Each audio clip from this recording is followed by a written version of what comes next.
so encouraged by our fellowship here. I know several have mentioned this, but it feels like there's been a lot of growth, both in numbers, but also in some spiritual ways that are observable. There's a lot of energy, a lot of love that can be seen as you look around at the bonds that we have here in this congregation, and it's a beautiful thing. It's a very beautiful thing. Appreciate so much what everybody's bringing to the table, and I hope this comment was made, I think, early this year, but because I have seen congregations where it looked like things were really moving in a good, positive direction, and then all of a sudden the wheels just fell off.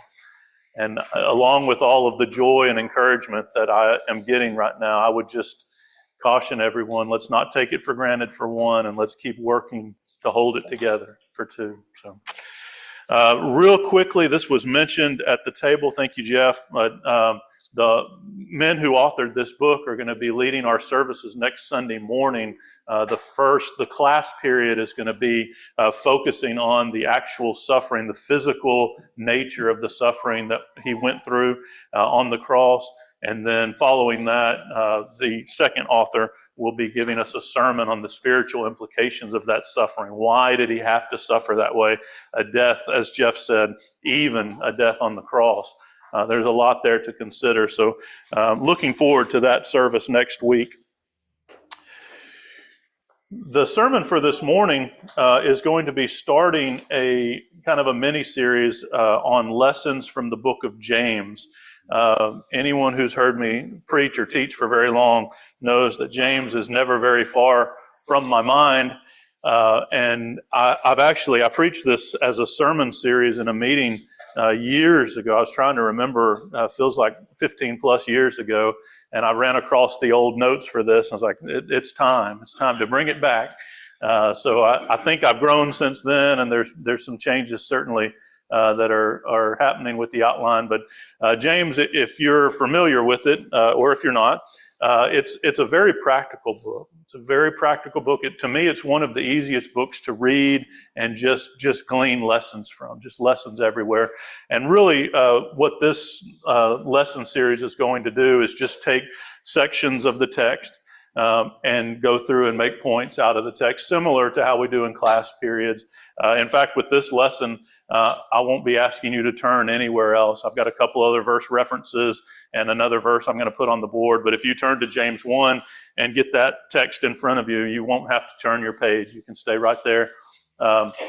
Also, if you've heard me preach for very long, you know this is my favorite way to preach, is to just find a text and to dig into it. It's so powerful. God obviously has arranged things for a purpose, and it's so powerful just to read through the text and try to get the lessons out of it that we can. So for this lesson, this first section that we're going to be considering, and I guess I could say, as far as the lesson series go, I'm planning to do one lesson on James a month. So it's not going to be back to back, but we'll be building on it as we go.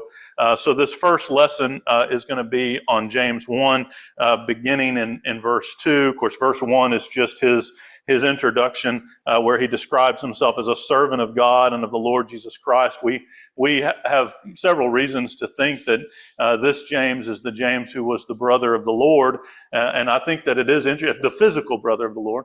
And I think it's interesting that he doesn't reference that. He's not concerned about us knowing that, hey, I'm the brother of Jesus. What he's concerned about us knowing is that he's a servant of God. He's a servant of Christ. That relationship meant more to him. And so I think that's important to note. We have a lot of us have wonderful earthly families, wonderful earthly connections as far as our families are concerned. But more important than that is our spiritual family. And James is pointing to that, and the fact that he's a servant of God. That's the most important thing, more even than being the physical brother of Jesus.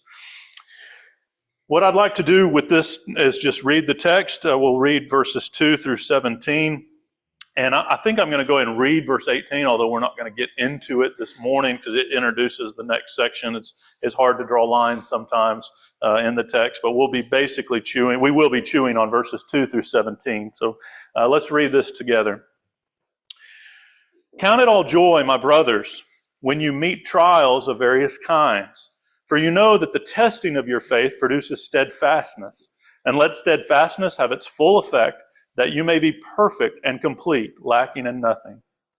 If any of you lacks wisdom, let him ask God, who gives generously to all without reproach, and it will be given to him. But let him ask in faith, without doubting. For the one who doubts is like a wave of the sea that is driven and tossed by the wind. For that person must not suppose that he will receive anything from the Lord. He is a double-minded man, unstable in all his ways. Let the lowly brother boast in his exaltation, and the rich in his humiliation, because like a flower of the grass he will pass away. For the sun rises with its scorching heat and withers the grass, its flower falls, and its beauty perishes. So also will the rich man fade away in the midst of his pursuits. Blessed is the man who remains steadfast under trial, for when he has stood the test, he will receive the crown of life which God has promised to those who love him. Let no one say when he is tempted, I am being tempted by God. For God cannot be tempted with evil, and he himself tempts no one. But each person is tempted when he is lured and enticed by his own desire. Then desire, when it has conceived, gives birth to sin, and sin, when it is fully grown, brings forth death. Do not be deceived, my beloved brothers. Every good gift and every perfect gift is from above, coming down from the Father of lights, with whom there is no variation or shadow due to change. Of his own will he brought us forth by the word of truth, that we should be a kind of first fruits of his creatures. I think the primary focus in this section, and there's a lot of peripheral points, so we'll try to make some of them. It continues to stand out to me that I'm having to skip over some. We can't go over everything. But the primary focus of this text to me seems to be understanding trials and temptations. How should we understand? How can we comprehend the purpose of trials and temptations? And what's interesting to me about that, and different versions, if you're working with different versions, this is complicated by the way that this word is translated. So I hope you have your Bibles open. In verse 2, where he says, count it all joy when you meet trials. Sometimes that word there, trials, is translated temptations. Temptations. When you get down to verse 12, the same thing. Blessed is the man who is steadfast under trial. That's the same word. That's the same word. And also, when you get to verse 13 and 14, and he says, let no one say when he is tempted, I am being tempted by God. All of that there, verse 14, each person is tempted when he is lured away and enticed by his own desire. That's the same Greek word. It's a different conjugation of it. It's basically like if we were to say temptation is the thing we go through, and tempted is how we feel going through the temptation. That's the only difference. It's the same thing. And so I feel like the ESV and I think other translations have complicated our ability to understand this context by trying to make a distinction where there really is not one, in my opinion.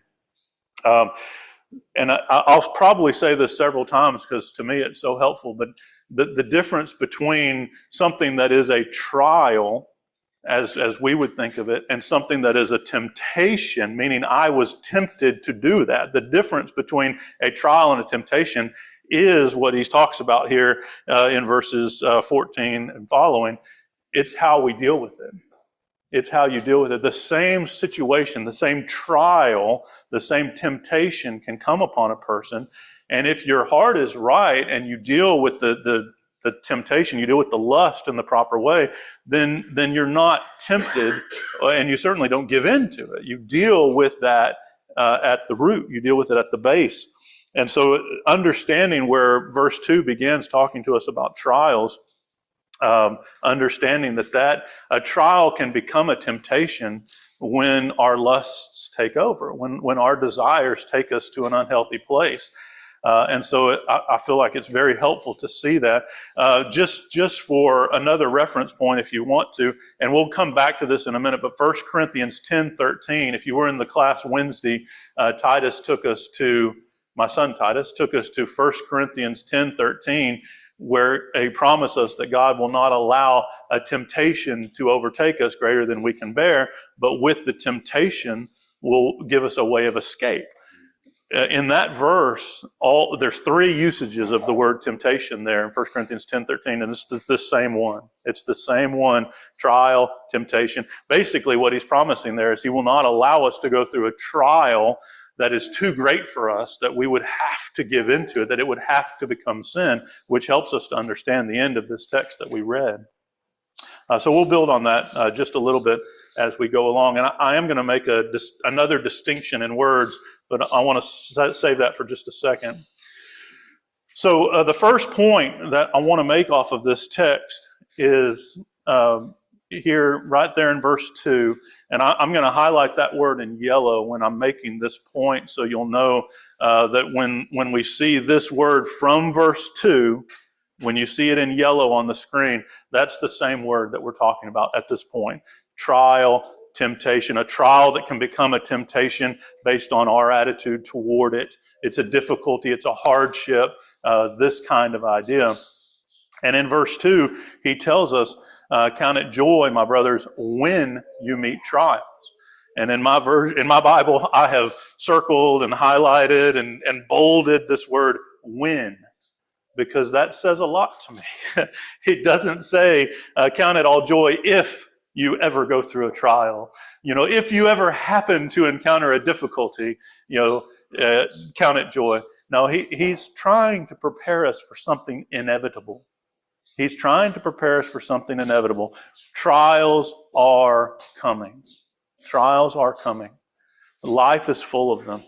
Every day, trials are coming. And in fact, use that word in your mind. Temptations are coming. Again, same thing.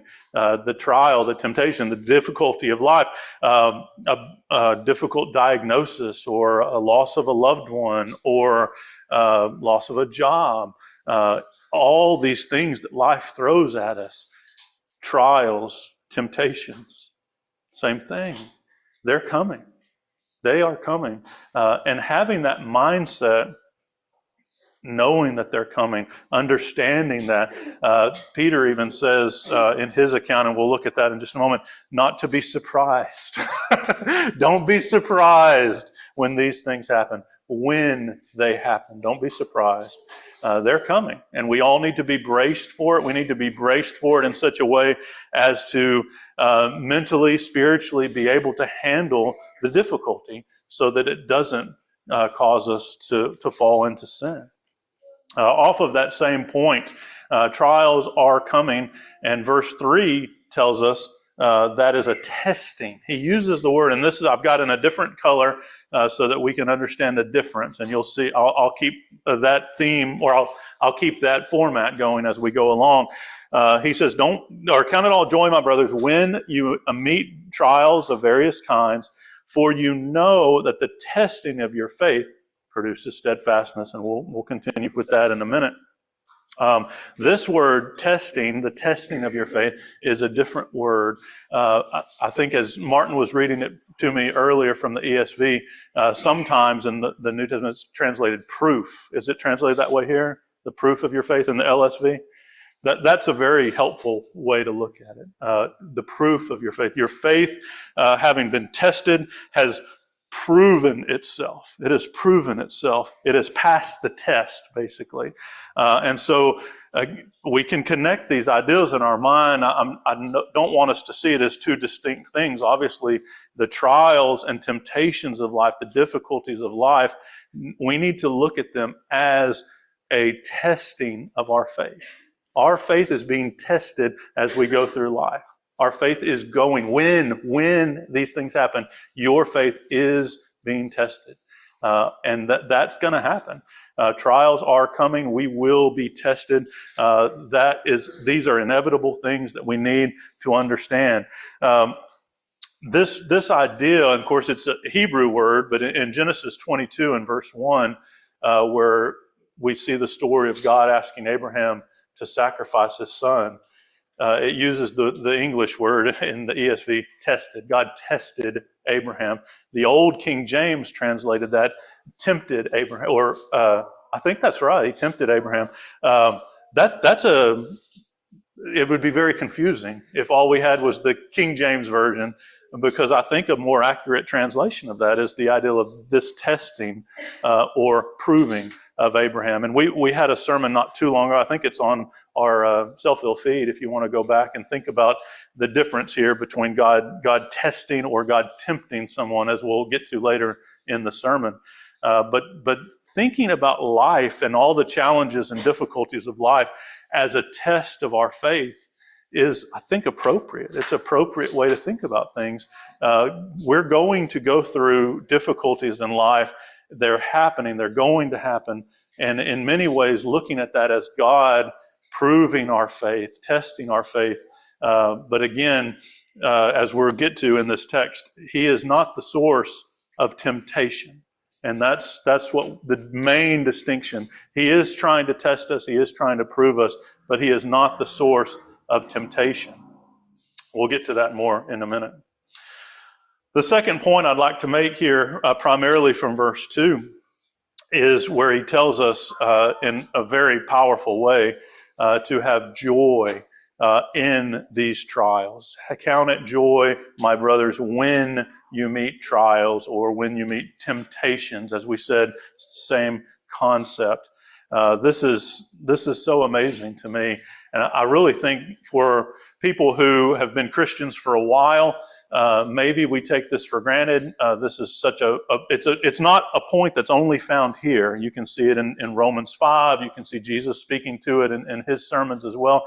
The idea that we should be able to have joy in the face of trials. Jesus, in fact, as we've been going through Matthew chapter 5, the Sermon on the Mount tells us that we ought to rejoice when we go through persecution. Even persecution ought to be something that we can rejoice and be glad, because that's the way they treated the prophets. That's the way they treated others of God's messengers.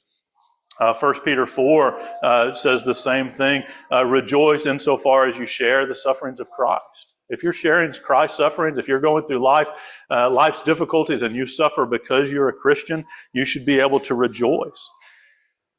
So I think those of us who've been Christians for a while, this seems understandable.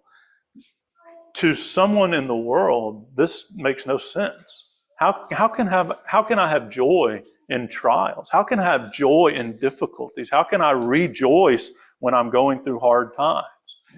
This is a very real challenge, and we'll get to some more of that as we go on. But this is, I guess one thing I want you to understand is that this is a commanded thing. This is a commanded thing. This is not just a suggestion or, hey, you may want to think about kind of a thing. God is asking us, He's telling us to find a way to be joyous in the face of trials. We had a sermon not too long ago, it was not one of mine, talking about the difference between the way the Bible speaks about joy and the way the world thinks about joy.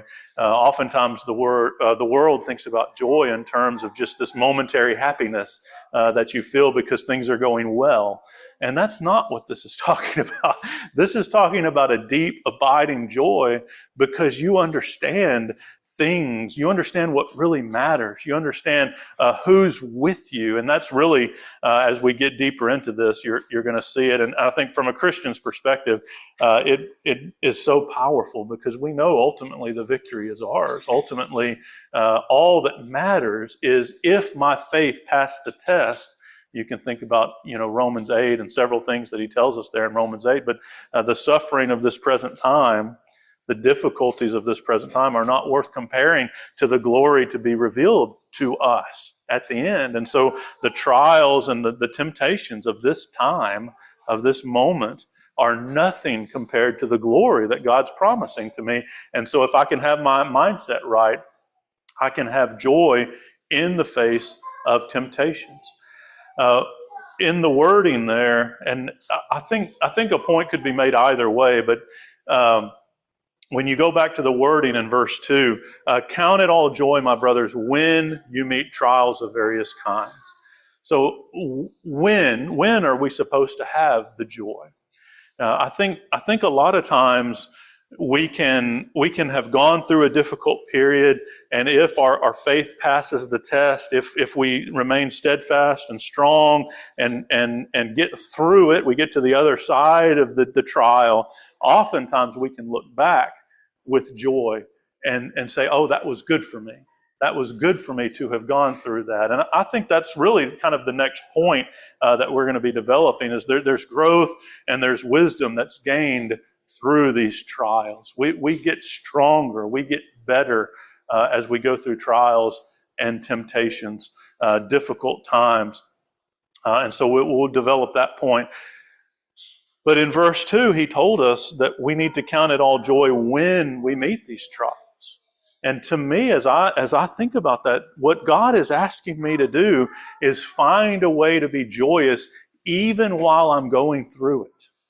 Even while I'm going through the difficulty. And this is where the real challenge lies. This is where the real challenge lies. When you're going through something hard, something difficult, something painful, it's so hard to find joy. It's so hard to be able to rejoice. And yet that's exactly what the Bible, I believe, is asking us to do. That's what God is asking us to do.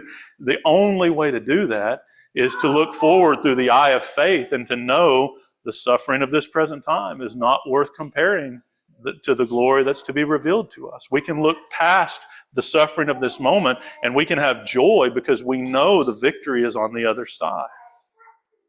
And also, as I've introduced, there is growth that can take place. There is maturity that can take place. As you read verses 3 and 4, he tells us the testing of our faith, the proof of our faith can produce steadfastness. It can produce endurance within us. Endurance can have its full effect that we may be perfect and complete, lacking in nothing. So as we go through trials, as we go through tests of our faith, we become stronger. We're able to now endure things. As we learn to endure this, we'll be stronger to endure the next thing. We grow, we mature, and he describes this steadfastness then having its full effect, that we may be perfect and complete, lacking in nothing. I think in understanding this process, at least part of understanding this process is understanding the discipline of the Lord. Hebrews 12 talks about God disciplines us as sons. He's going to discipline us so that we can share his holiness. And I think part of that is the difficulties and the trials of life help us to grow stronger so that we can be more what God would have us to be. And certainly this takes place, I believe, through trials. I'm connecting that in this point, I'm connecting that with the wisdom that verse 5 speaks of. Verse 5 says, if you lack wisdom, if anyone lacks wisdom, let him ask of God, who gives generously to all without reproach, and it will be given to him. This is, it looks sometimes, and sometimes we treat this as a change of subject between verse 4 and 5, but it's not. It's really very much connected, and that's why I wanted to put it on the same point. If you ask God, God, help me to be stronger, help me to be more steadfast in my faith, how does that prayer get answered? How does God help us to be more steadfast? In this text, you could see very clearly that he'll give you a trial. And when you connect that with 1 Corinthians 10:13, he's going to give you a trial that you can handle. He's never going to give you a trial you can't handle. He'll give you a trial you can handle so that as you get through it, you'll grow in strength. You'll grow in steadfastness. I think that principle applies to so much of what we ask God for. And verse 5 is connecting it to wisdom. If you're asking God, help me to have wisdom to deal with this problem in my life. Help me to have wisdom to deal with that problem in my life. How does he answer that prayer? Did you just go to sleep one night and you wake up and, hey, the knowledge is there. Hey, thanks, God. No, I believe he's going to give you a challenge. He's going to give you a difficulty. He's going to give you a temptation in your life to help you develop that wisdom. I heard a great talk at Rose's camp Friday night where the man was encouraging the young folks to pray dangerously. Wasn't that the word he used? Pray dangerously. And the idea there is that you would have enough faith to ask God for what you know you need, even though it could be scary. it can be scary. If you know you have a flaw in your life, you know you have a weakness in your life, and you're asking God to help you with that, help me to develop the wisdom to deal with this flaw, oftentimes that solution will come through a trial. It will come through a difficulty in your life for you to process that, to be able to gain that knowledge, to gain that understanding. I did say I was going to put one verse up here. This is the other verse I wanted to reference because you can see both of the words that we've been kind of keen on.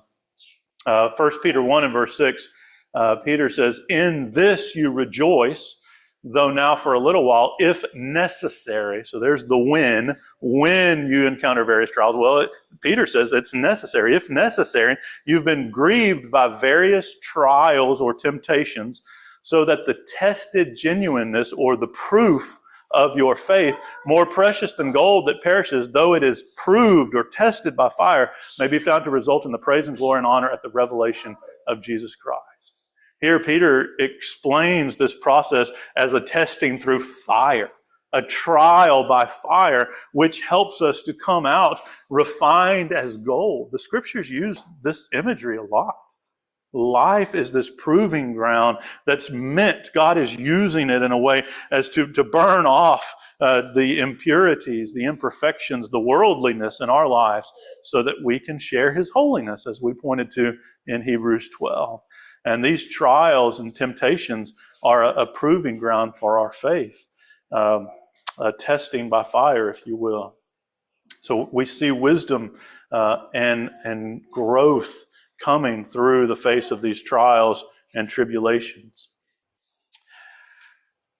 As you read on, well, I guess just make sure we point out from verse 5 that this is something we're asking of God. We're asking of God for this. And the next point that I'd like to point out is that this has to be done in faith. As you see in verse 6, let him ask in faith.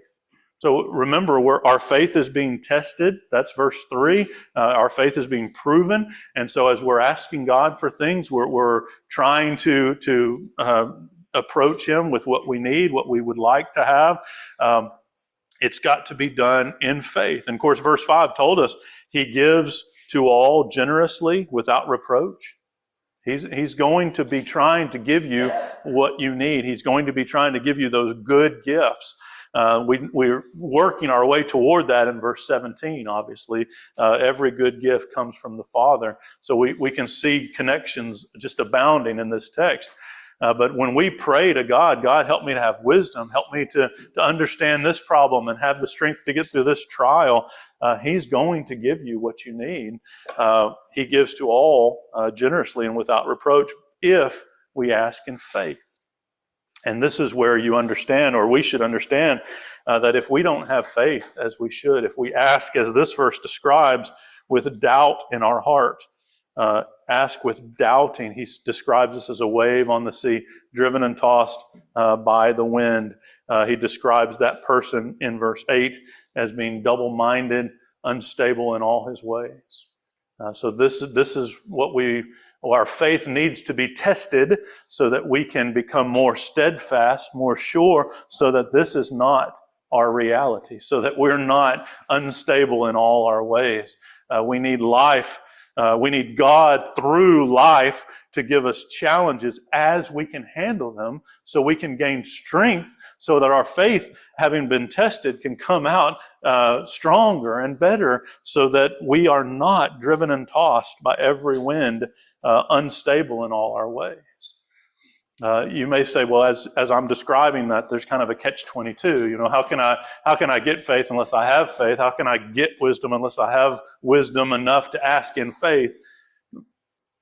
God understands. Humble yourself under God's mighty hand, and He will help you. We've been studying recently, if we ask, we will find. If we seek and knock, it will be open to us. God's not going to let you get stuck in some kind of catch-22. It's like, oh, no, I don't have enough faith to ask for faith. Humble yourself under God's mighty hand, and He will exalt you at the proper time. He'll help you to work through that.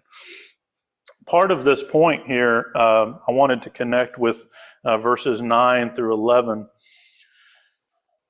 And this is kind of an interesting side points, I think. But in verse 9, he says, let the lowly brother boast in his exaltation. And then he says, let the rich in his humiliation. I think we need to understand that to be, let the rich boast in his humiliation. So understanding that is interesting. How and in what way does a lowly brother boast in his exaltation? How is one who is lowly in the ways of the world, lowly in earthly things, how is he exalted? He's exalted in Christ. He is exalted by the wisdom that God supplies. He's exalted by God being on his side. So then the rich, he says, to boast in their humiliation. What is that about? Well, as you read on in that text, and in fact, if you're familiar with James, you'll already have some connections going off in your mind, because he comes back to talk to the rich and remind them not to put your trust in earthly things. Don't make your plans without God. Don't forget to live righteously just because things are going well in your life. And this is the introduction to that idea. The rich need to be careful not to boast or exalt in their riches. Don't boast or exalt in the fact that you have this world's goods. If you're going to boast in anything, boast in your humiliation. Boast in the fact that before God you are nothing. Boast in the fact that before God you are nothing. And so the lowly man might be tempted to think he is nothing. And James tells him, no, you need to exalt in the fact that God is on your side. And the rich man might be tempted to be prideful because of what he has. And God says, no, you need to humble yourself under my mighty hand. And so the key in both, or in either situation, is to know have the right perspective. Next to God, I am nothing. Without God, I am nothing. This is the root of faith. This is truly the root of faith. Without God, I am nothing. Next to God, compared to God, I am nothing. And that's basically what James is trying to get these people to understand. This is the roots of faith. This is where faith comes from. And faith is essential. Very recently, we've been nailing that point home. Without faith, it's impossible to please God. You cannot be pleasing. You cannot be pleasing to God if you don't have faith. And again, as I said, this is the roots of faith, knowing who you are next to God.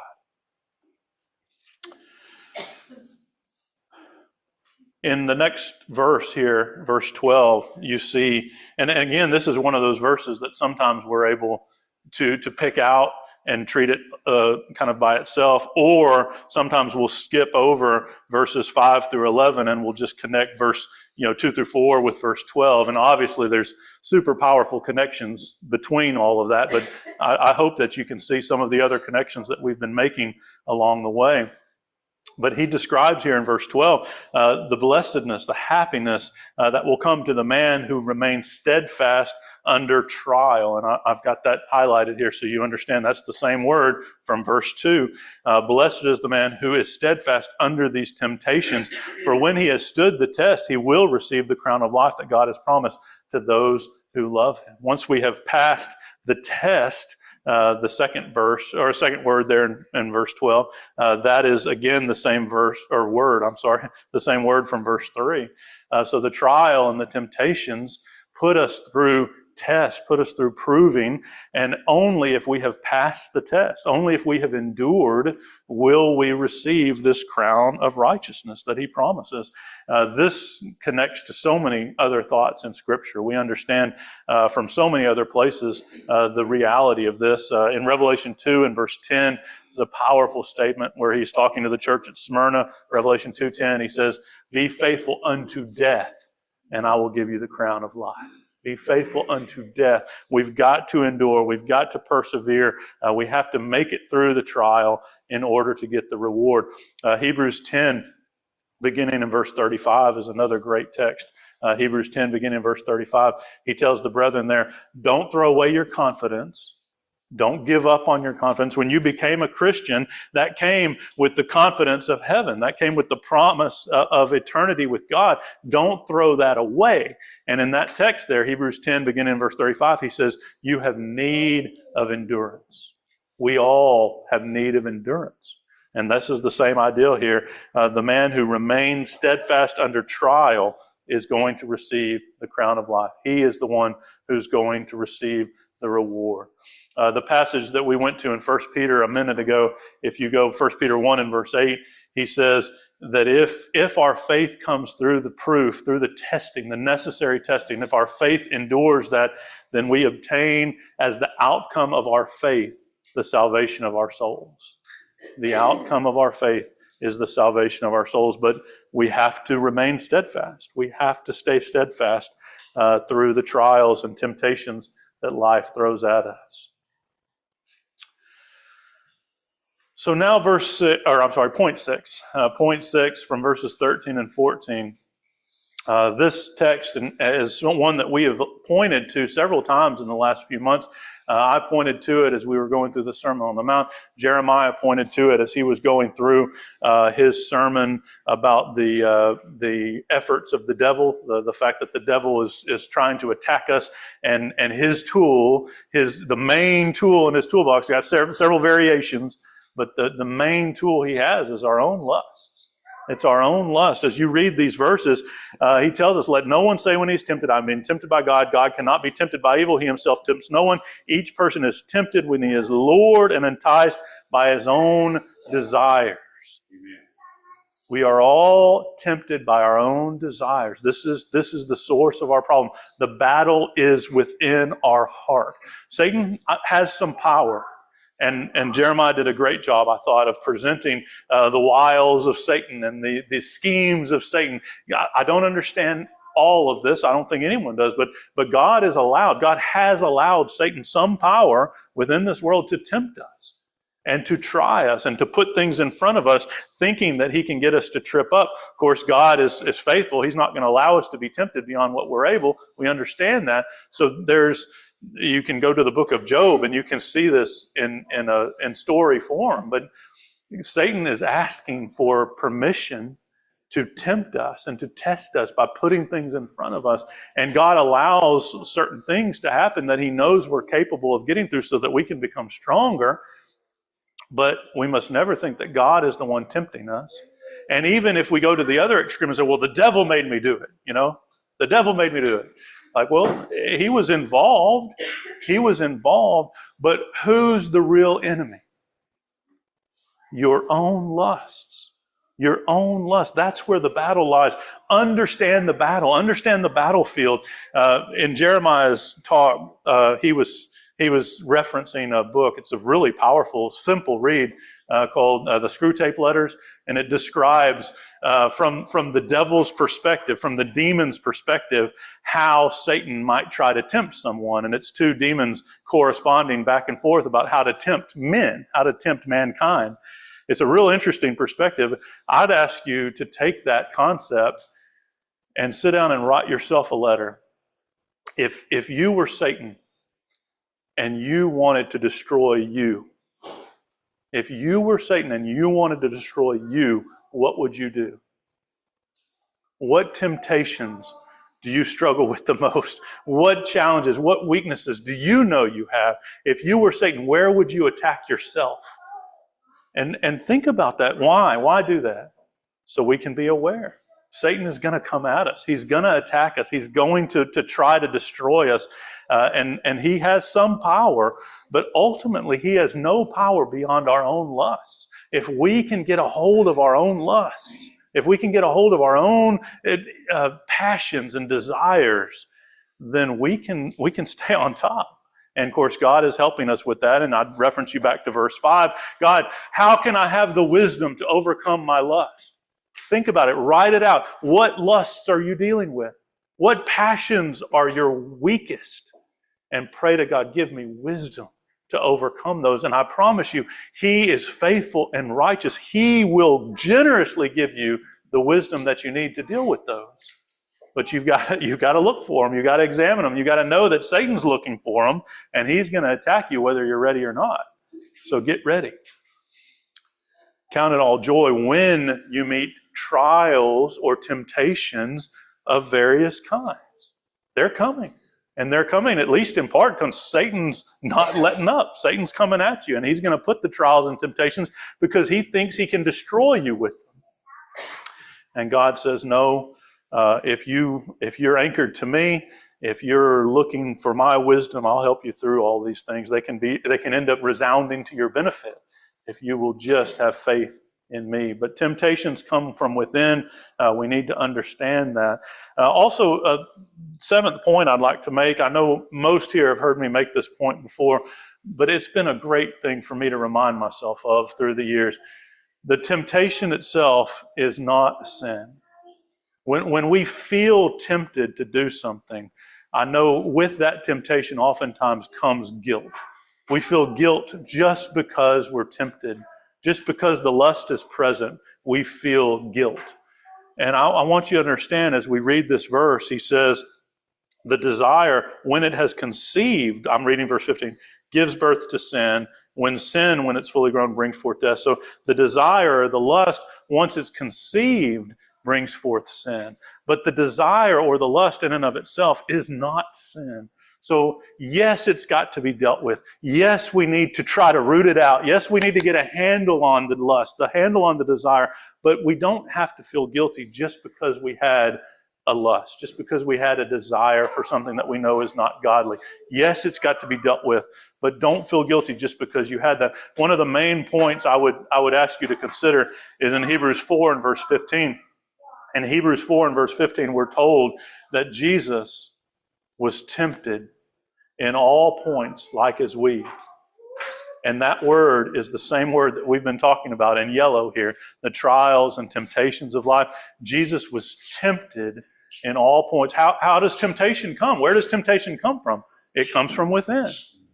Jesus was tempted, but in that passage, Hebrews 4:15, it says, yet without sin. He was tempted in all points like as we, yet without sin. He dealt with the lusts that come from being a human. He dealt with them without sinning. And we can do that too. That's what we're called to do, is to deal with those lusts without being led to sin. Jesus did it. We can do it. Cain is a powerful example. I'm going to read this passage. It's in Genesis 4, when God is approaching Cain about his anger toward Abel. And he says, why are you troubled? Why are you angry? He says, if you do well, this is God speaking to Cain, will you not be accepted? And if you do not do well, sin is crouching at the door. Its desire is for you, but you must rule over it. Sin's desire, Satan's desire is for you. He wants to destroy you. Sin's desire is that you would give in and allow yourself to be led into sin. God says that's the battle that's going on. It's within your own heart. And you must rule over it. You've got to get a handle of those desires. You've got to get a handle on those desires so that you're not led into sin. Being tempted is not the sin. Giving in to temptation is the problem. We must rule over it. That's Genesis 4 and 7 if you want to put that in your mind and meditate on that. The most beautiful thing in all of this, we've referenced it already, is that God is going to give us the gifts that we need. He says in verse 16, do not be deceived, my beloved brethren.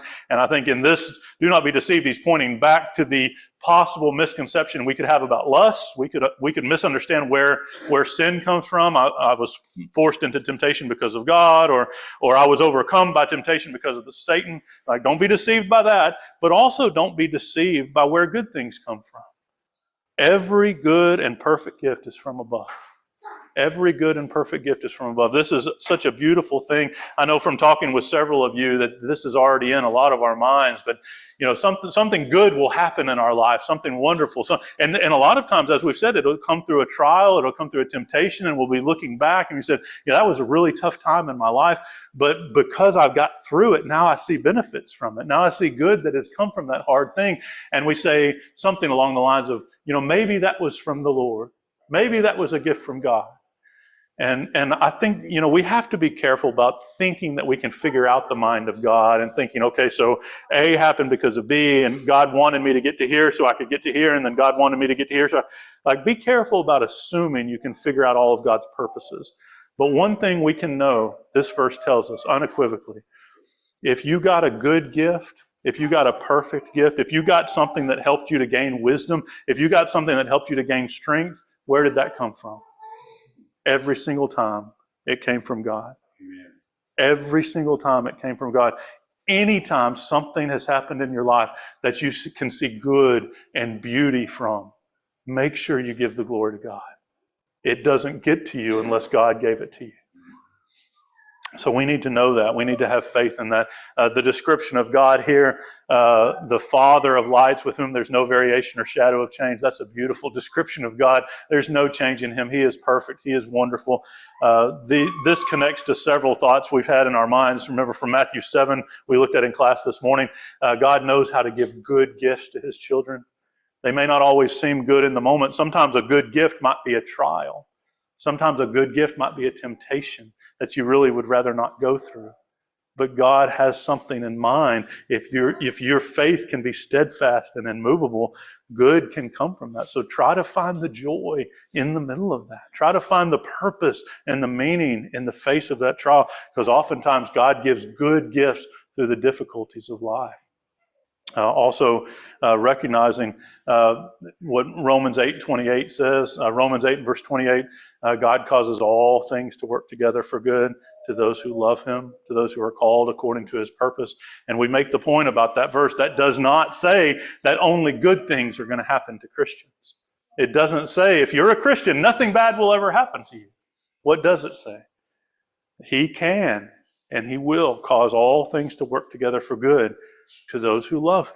If we keep loving him, no matter what we're going through, no matter how dark it is, he can cause it to work to good if we'll just anchor ourselves to him. Pray for that wisdom. God, help me to see. It's like, I don't know how this could ever resound to good, but I know that you can do it. I know you can do it. Help me to have wisdom to be able to see what this trial, what this temptation is supposed to do for me in my life. Help me to be able to see the good. Help me to be able to have the joy so that I can praise you, so that I can give you the glory you deserve. I appreciate so much your attention. I know I went a little long this morning, but it's a very powerful text. If you want to be kind of go ahead and reading in James, the next lesson, when we come back to this, we'll be picking up in verse 18 and going through the end of the chapter. So you could be thinking along those lines. A very powerful book, as I've said. So I hope I'll be enjoying or looking forward to studying that together. As we prepare to close the service, I'd ask each one to examine their life in light of God's word. If you know for whatever reason that you're not right with the Lord right now, you have the opportunity, if you'd like, to come forward and make it right as we stand and sing. Amen.